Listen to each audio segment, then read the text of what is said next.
Des clics et des claques. Bérangère Bonte. Passons à la chouette, Lise, la chouette d'or qui a 20 ans. Voilà. J'ai aucune idée de comment on fait la chouette. Je suis sûr que Gustave y sait. Voilà. Chouette ou hibou? Je suis sûr qu'il a été scout et qu'il sait faire la chouette. Et voilà. Non, mais ça nous amène pas à la chouette d'or, cette j'ai affaire. chassé les mocassins dans la forêt. C'est déjà les ça, mais... pardon. Oui, parce que les mocassins... Oui, j'aime bien. Ouais, la chouette d'or, je sais pas si elle fait ce bruit-là. En tout cas, elle est enterrée quelque part en France depuis 7299 jours. Et pour la trouver, il faut percer le mystère de 11 énigmes qui sont dans le livre sur la trace de la chouette d'or. Ça fait bientôt 20 ans qu'ils sont des milliers à chercher cette chouette qui est estimée à 150 000 €. Et le livre s'est vendu à près de 100 000 exemplaires, donc il y a peut-être autant de chouetteurs que ça. Ils s'appellent les chouetteurs, ils se retrouvent sur Internet, ils partagent leurs anecdotes, leurs pistes de recherche, ils ont des forums, des blogs. Et une véritable communauté s'est créée autour de cette chasse au trésor qui est mythique. Elle a été lancée par Max Valentin qui est décédé depuis. Lui pensait que ça prendrait seulement quelques mois de la trouver. Oui, c'est fou. Et notre expert ex-chouetteur, c'est Julien Alvarez qu'on salue. Bonsoir. Bonsoir. Vous éditez donc La Chouette 20 ans après, aux éditions du Trésor. Nous, ce qui va nous intéresser ici, c'est de voir la façon dont le web s'est mêlé de tout ça. Je ne sais pas depuis quand ça s'est développé aussi sur le web, à peu près depuis les débuts de l'Internet et de la démocratisation de l'Internet. En fait, il y a une communauté sur l'ancêtre de l'Internet qui était le Minitel, une belle invention française.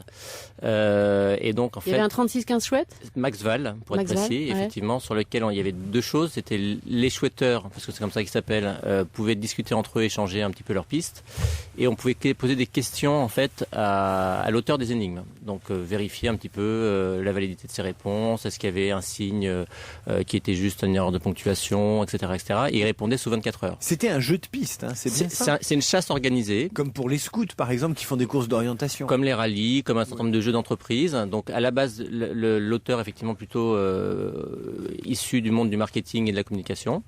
Et effectivement, il a voulu tenter ce coup un peu incroyable qui était quasi unique en France et qui a eu peu été reproduit après, de doter d'un lot assez conséquent, parce qu'effectivement à l'époque ça valait 150 000 €. C'est une chouette qui est faite d'or, de diamants, qui pèse je ne sais plus combien de dizaines de kilos. Et personne ne l'a trouvée. Et personne ne l'a trouvée. Alors en fait, vous savez pas où elle est, c'est tout con. Mais elle existe, il y a des photos d'elle. Alors en fait, c'est un peu plus précis que ça. C'est vous savez où elle est déjà? Une réplique. Exactement. La chouette en or, elle est connue, elle a été vue parce qu'elle est dehors. Mais celle qui est cachée. Oui. Est-ce que vous savez où elle est? Moi personnellement non, sinon elle serait, comme plein de gens le souhaitent, sur ma cheminée. Mais bon, après on sait où elle n'est pas. Mais alors, ça veut dire qu'il y a une chouette en or massif qui est connue et exposée quelque part, et que la fausse, c'est celle-là qui est cachée. Et si on trouve la fausse, on l'échange contre la fausse. Elle n'est pas biodégradable, j'espère, avec le temps. Elle est, l'or a priori, ça se dent, et puis en plus ça, elle est protégée normalement. Mais c'est vrai qu'il avait peut-être pas prévu que ça durait 20 ans, comme vous l'aviez dit. Il avait prévu que ça durait moins de 2 ans. Alors, Max Valentin, il y a un petit texte de lui au début du bouquin qui explique donc qu'effectivement la chouette en bronze, on va l'échanger contre l'original, mais qu'il en a planqué une quinzaine d'autres, et que là pour le coup ces chasses-là ont fonctionné. Il a fait d'autres chasses au trésor qui n'étaient pas du tout la chouette, mais effectivement dont un globe en or qui avait une valeur supérieure, qui s'appelait le trésor d'Orval, et qui lui a été trouvé en 1 an et demi, enfin dans un délai tout à fait raisonnable. Donc effectivement, la chouette, le sujet, c'est que c'était une de ses premières chasses. Donc on pense qu'il a peut-être mal calibré la difficulté, parce que c'est toujours compliqué. Hein. Le but, c'est de bien doser pour qu'elle soit pas trouvée non plus en 2 semaines. Sinon, effectivement, on rentabilise pas non plus. C'est aussi une entreprise, hein, donc il faut vendre des livres. Et donc effectivement, il a peut-être un peu sous-évalué la difficulté de la chasse et des fausses pistes, surtout parce qu'en fait, il a mis beaucoup de fausses pistes. Voilà. Alors, parmi les sites, les blogs, les forums qu'on trouve maintenant sur le net, il y a un site qui s'appelle patricesalvi.com, et on a Patrice Salvi au bout du fil. Bonsoir à vous. Bonsoir. Il existe depuis quand ce site? Le site, je l'ai fait, en 98, juillet 98. C'était vraiment, c'était pas tout à fait au début, mais enfin bon, c'était pas loin. Il fallait pédaler pour que ça marche à l'époque. Absolument, oui. Bon, il a dû évoluer un peu, j'imagine, depuis. Il est très fréquenté. Racontez-nous un peu. Une centaine de visites par semaine. C'est pas énorme, c'est sympa. Mais on continue quand même. Mais on continue, oui. Depuis 98. C'est sympa parce que toujours les mêmes. Alors, là, je vais pas chercher vraiment à identifier qui vient, mais je crois qu'il y a des gens fidèles, d'une part, et puis il y a surtout beaucoup de nouveaux qui viennent fréquenter ce site parce qu'il a été fait pour ça au départ. Il a été fait surtout pour les nouveaux, avec des petites fiches, des fiches pratiques, des petites synthèses pour les nouveaux venus. Ils sont toujours bienvenus d'ailleurs maintenant parce que les idées fraîches, c'est toujours intéressant. Mais alors, ça veut dire que le matériel de recherche qui existe sur cette quête, qui est un peu comme une quête du Graal, s'épaissit et de plus en plus fourni. Quel est le profil de ceux qui cherchent cette chouette dorée, ce trésor, et comment ils font pour ne pas se lasser? Parce que à force de pas la trouver, on pourrait passer à autre chose. Moi-même, je n'aurais aucune patience.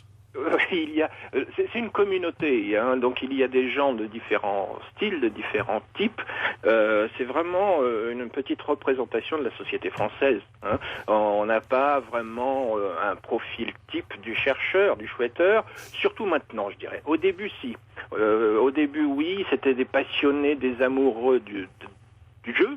Hein. Et puis petit à petit sont venus se greffer, et bien bon voilà tout autre type de personnes qui ne sont pas forcément des joueurs, qui sont venus peut-être par curiosité, hein. Mais tout le monde est bienvenu. Gustave Parking. Oui, je voulais vous demander, c'est un peu comme le schmilblick, vous n'avez pas des indices déjà, savoir où elle n'est pas, au moins depuis tout ce temps. Allez-y. C'est Gustave qui parle. Oui, c'est moi. Enchanté.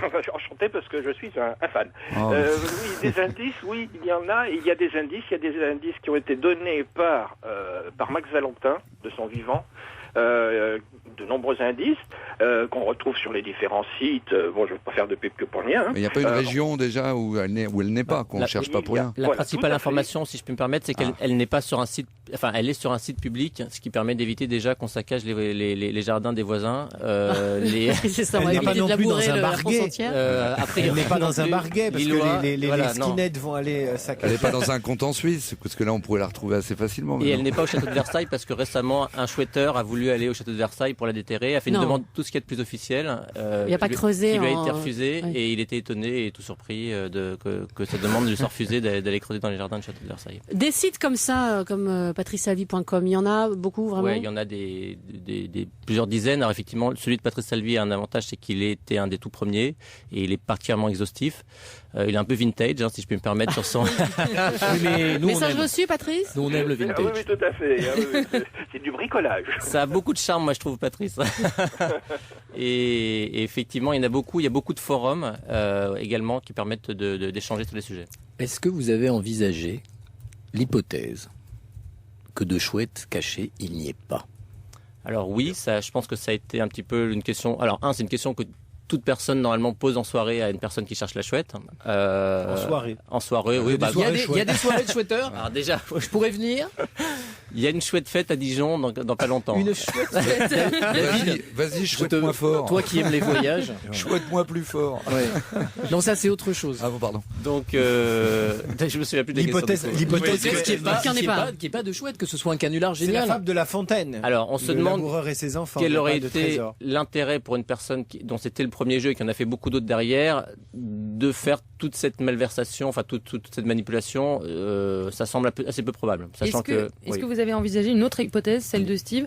Peut-être que quelqu'un a trouvé la chouette par hasard, mais ne connaissant pas cette chasse au trésor, n'a rien dit. Alors, il y a des instructions dans la boîte, normalement, qui est enterrée. Et puis, en plus de ça, effectivement... C'est un peu idiot, quoi, parce que celle en bronze n'a pas la valeur de celle qui peut être remplacée. Enfin, en même temps, moi, si j'ignorais... T'as l'air malin que ta chouette en bronze. Mais d'accord, mais si on sait pas, on dit, tiens, ce truc de merde, je le fous à la brocante, on n'en parle plus. Est-ce que le fondateur du jeu, vous dites qu'il est mort, mais est-ce qu'à sa mort, il a décidé volontairement de ne pas divulguer la cachette, ou il n'a pas eu le temps de... À sa mort, il aurait eu du mal, effectivement, mais non, le sujet, c'est qu'il n'avait pas laissé d'instructions particulières. Il est mort brutalement. Voilà, et effectivement, ça n'avait pas été prévu ni par le règlement. Quelle erreur. Et si c'est un lieu public, s'ils ont construit un immeuble à la place? Alors, vraisemblablement, c'est une forêt, hein, mais bon, il peut y avoir des modifications. Ah, très bien. Rasé des forêts. Indice intéressant. Voilà un indice, La je crois que je vais m'y mettre. Pas venue, je vais m'y mettre. Vous êtes tiède. Allez, on poursuit Ça brûle. On poursuit la chasse à la chouette dans un instant. Europe 1. Des clics et des claques. You would not believe your eyes if 10 million fireflies lit up the Et alors, si c'est bon, c'est pas par hasard, c'est que ça s'appelle Whole City et Oh, qu'est-ce que c'est en anglais? Oh, joli. Sur le chouette. C'est une culture musicale. Nous avons, non, c'est Esther Troussette qui a été absolument la parfaite. Troussette. La Troussette a été excellente. Merci Troussette. C'est notre petite chouette à nous. Et la chanson s'appelle Fireflies. Oh, yeah. Si ça te plaît. Ah ouais, j'aime Merci bien. Esther Troussette. Pas mal, hein. Franchement, je suis bluffé là. Oui, mais on essaye de faire un peu monter le niveau, quoi. Ouais. Bon, Mais après, tout à l'heure, vous allez voir, il y a beaucoup plus grave. nous sommes avec Julien Alvarez, ex-chouetteur et maintenant Oh non. éditeur. Éditeur, Chouetteur. édition du- Mais vous édition êtes du toujours- vous Trésor. cherchez toujours Non, je cherche plus. Non, j'ai arrêté. En fait, j'ai failli pourrir mes études avec ça. Donc Non. après ça, j'ai arrêté. On peut C'est-à-dire arrêter de pourrir. chouetter. Non, mais on peut C'est comme pourrir. la cigarette. Hein, on peut arrêter à tout Mais- moment. Ah non. Mais on peut pourrir ses études. Ça veut dire que vous étiez. C'est un truc obsédant. Ah bah je faisais ça pendant sur les bancs de la Jour et fac. nuit. Ouais. Et est-ce que le profil sociologique des chouetteurs se rapproche des gens qui de la manif pour tous, ou c'est de droite et de gauche mélangés, ou alors c'est plutôt C'est mélangé. c'est pas de droite chrétienne? Pour moi, alors si je devais faire un profil type, même si effectivement, je pense qu'il y a laine polaire, Un peu rando. boy scout et l'Eden quand même, quoi. c'est très masculin déjà. Je Moi pense. j'aime bien hein, ce Mais si profil-là. vous aimez Non, mais les enquêtes, pourquoi vous bossez pas à Mediapart? Bah oui, il a raison, Gustave. c'est vrai que Pourquoi Mediapart n'a pas trouve trouvé mal la de chouette Mais si, ils ont trouvé une chouette en Suisse. Ils ont trouvé Oui, une mais, chouette, et un pas une chouette en coucou, or. surtout. Moi, Ah bah, Alors, en diamant. c'est pas une chouette, chouette c'est un à coucou. 600 000. Hein. Moi, je pense Voir. que la prochaine fois qu'on croise Edoui Plenel, on va lui dire il y a un vrai sujet. C'est un vrai Non, mais il sujet. peut embaucher des chouetteurs en bénévolement oui, pour faire des mais enquêtes oui. sur tout le monde. On pourrait faire chouettepart.fr. Mais faisons chouettepart.fr. Voilà une très bonne idée. Non, sérieux, le profil sociologique, pour revenir à Mais ma c'est question. pas le pauvre. Non, qui c'est demande dur. des trucs. Non, Ah, c'est si. dur de mettre des étiquettes. En plus, si ça plairait pas trop à nos amis chouetteurs, mais Ouais. en gros, je trouve que c'est quand même assez Le masculin. chouetteur n'aime pas les étiquettes. Je le note et C'est je m'en assez félicite. masculin parce qu'effectivement, faut avoir, je pense, une forme d'état C'est d'esprit gay, qui vous voulez dire se voilà. Et après, non, après, je pense que c'est des gens un peu obsessionnels quand même. Est-ce qu'ils ont des animaux empaillés chez eux? Je n'ai pas été vérifié chez Vous avez par exemple un hibou ou une chouette chez vous ou pas du Est-ce tout qu'il y Non. a des chouetteurs taxidermistes? C'est le terme exact. Oui, David. c'est vrai. C'est vrai. C'est-à-dire qu'ils J'ai prennent pas- le On avait taxi compris par en même rapport temps, à hein. ta Non, mais je précise parce que Gustave Parking, taxidermiste, ça fonctionne. Ah oui, très bien. C'est un Le- chauffeur de taxi qui choisit la couleur de ta peau. Un Exactement. taxidermiste. Oh. Moi, la question que je me pose, c'est que on a bien compris qu'effectivement sur le web, il y en a beaucoup et c'est assez, enfin c'est pas tellement étonnant. C'est typiquement le Ah bah genre non, de c'est le phénomène genre de quand on voit truc, comment ça réagit là sur les réseaux, ça vanne à tout va et bon. Mais est-ce que ce sont des gens qui cherchent pour autant? Est-ce que c'est pas, c'est un objet de vanne formidable? Ah non, ils racontent. Est-ce que dans les forums, ils cherchent vraiment? Ils racontent leurs expéditions. Ce week-end, je pars avec maman et le chien. J'espère que j'aurai la bestiole sur ma cheminée à mon retour. Bonne chance, etc. Tout le monde Ça, c'est répond. Enfin, sympa. c'est ouais, Et quand ils reviennent, donc ils font compte rendu. Et voilà, l'auteur a dû se planter. Je suis sûr de mes solutions. Enfin, c'est parce que c'est ça qui est rigolo, c'est que tout le monde. Enfin, Et on va chercher la chouette pas dans des milieux urbains, pas dans des parcs forêt, publics, la forêt. etc. C'est vraiment forêt, bois. bon, il y a quelques exceptions qui étaient persuadées. Alors, il y a eu 2-3 cas assez. Il y a des gens qui ont été cherchés dans des gares. On va pas chercher ça à la Défense à Bah, Paris, par exemple. presque. Mais je pourquoi dis, il y a des gens qui ont cassé une dalle, enfin, qui ont cherché à casser une dalle avec une baramine dans une gare pour essayer de la Ils ont trouver. trouvé Richard III. Et il y en a un qui a, ouais, enfin bref, il y a 2-3 anecdotes un peu rigolotes, mais globalement, effectivement, les gens savent que normalement c'est dans un terrain public et forcément. Et donc chaque recherche est référencée pour qu'on n'aille pas chercher Ah bah au même oui, endroit. forcément. Ah non. Non. Ah non, parce que Quoi tout le monde C'est partage pas scandaleux. tout le monde partage pas ses pistes, Ah ouais, cher Guy. d'accord, Après, ouais. c'est. Ah mais moi c'est- je suis Il y scandalisé en a par qui, ça. il y en a qui la jouent perso. Seulement, ouais, Exactement. le collectif. C'est un côté Twin Peaks en fait. On est en plein Mais, dans un épisode Mais c'est de à Twin Peaks. mi-chemin entre les scouts, le club des 5. Moi je trouve ça assez sympa. Ouais. L'alchimie aussi, c'est-à-dire Ouais. on donne des infos, mais on sait pas trop si elles sont bonnes, si elles sont fausses, etc. Il y a une Vous espèce pouvez de pas quête tromper l'ennemi quand même.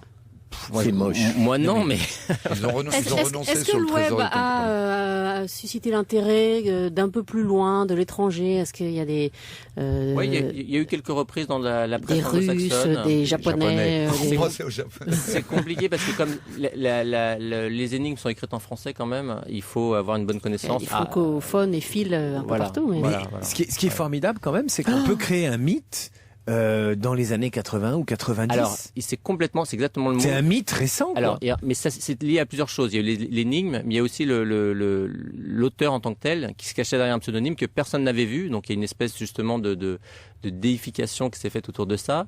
Il répondait sur Minitel un petit peu aux questions. Donc, il a laissé des traces écrites qui sont un peu comme les paroles saintes aujourd'hui, qui sont lues, interprétées, surinterprétées. Enfin, on rejoint vraiment la figure du gourou ou du semi-dieu vivant. Donc, c'est intéressant, hein, sociologiquement parlant. Je pense qu'il y a 2-3 études à faire sur la création. Il n'y a pas encore de sociologue qui se soit... Il y a un bouquin qui a été écrit par un certain Patrick Schmoll qui a écrit un petit chapitre dans notre livre. Un pseudo. Un quoi? Je pense que c'est un pseudonyme, c'est un gars qui cherche la chouette.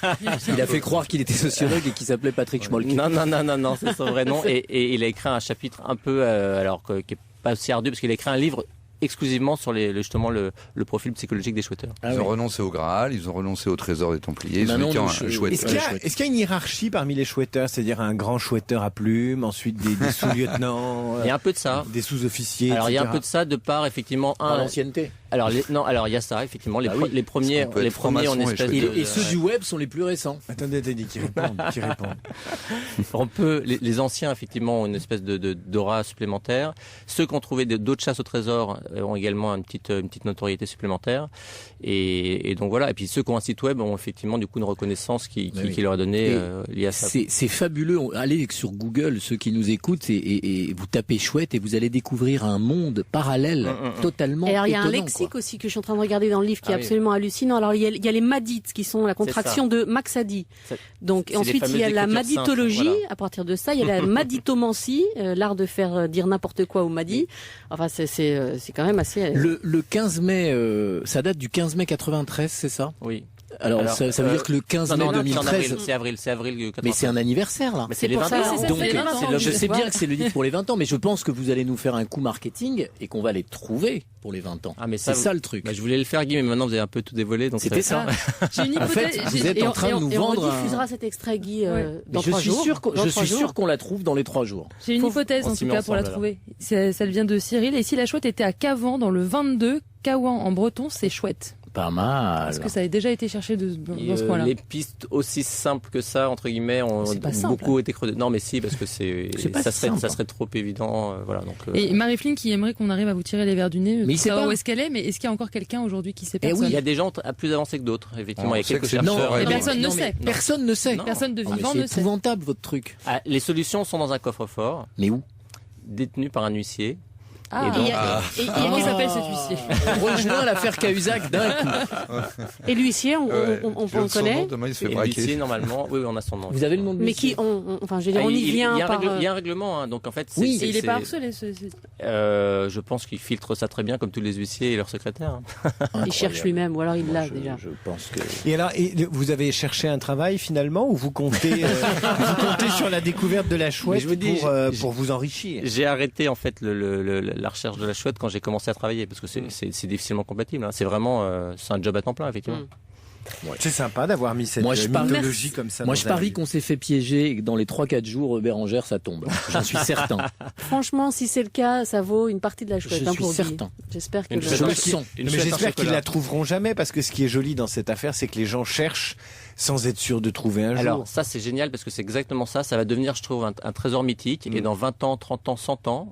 Peut-être que ça sera un petit peu, on saura plus trop si cette personne a réellement existé, si c'est vrai ou pas. On aura des textes, on sait pas trop. Avec le web, on sait grâce au web que ça existe. Il y aura des doutes. Le web sera plein de fausses pistes et de. En tout cas, quand elle va être trouvée, il y aura des dépressions. Ça, c'est sûr. En tout cas, le livre est bien doré. Merci beaucoup, Julien Alvarez. Le mot de la fin à Max Valentin, qui est en 4e de couverture du livre. Le trésor est là pour vous ou pour l'éternité.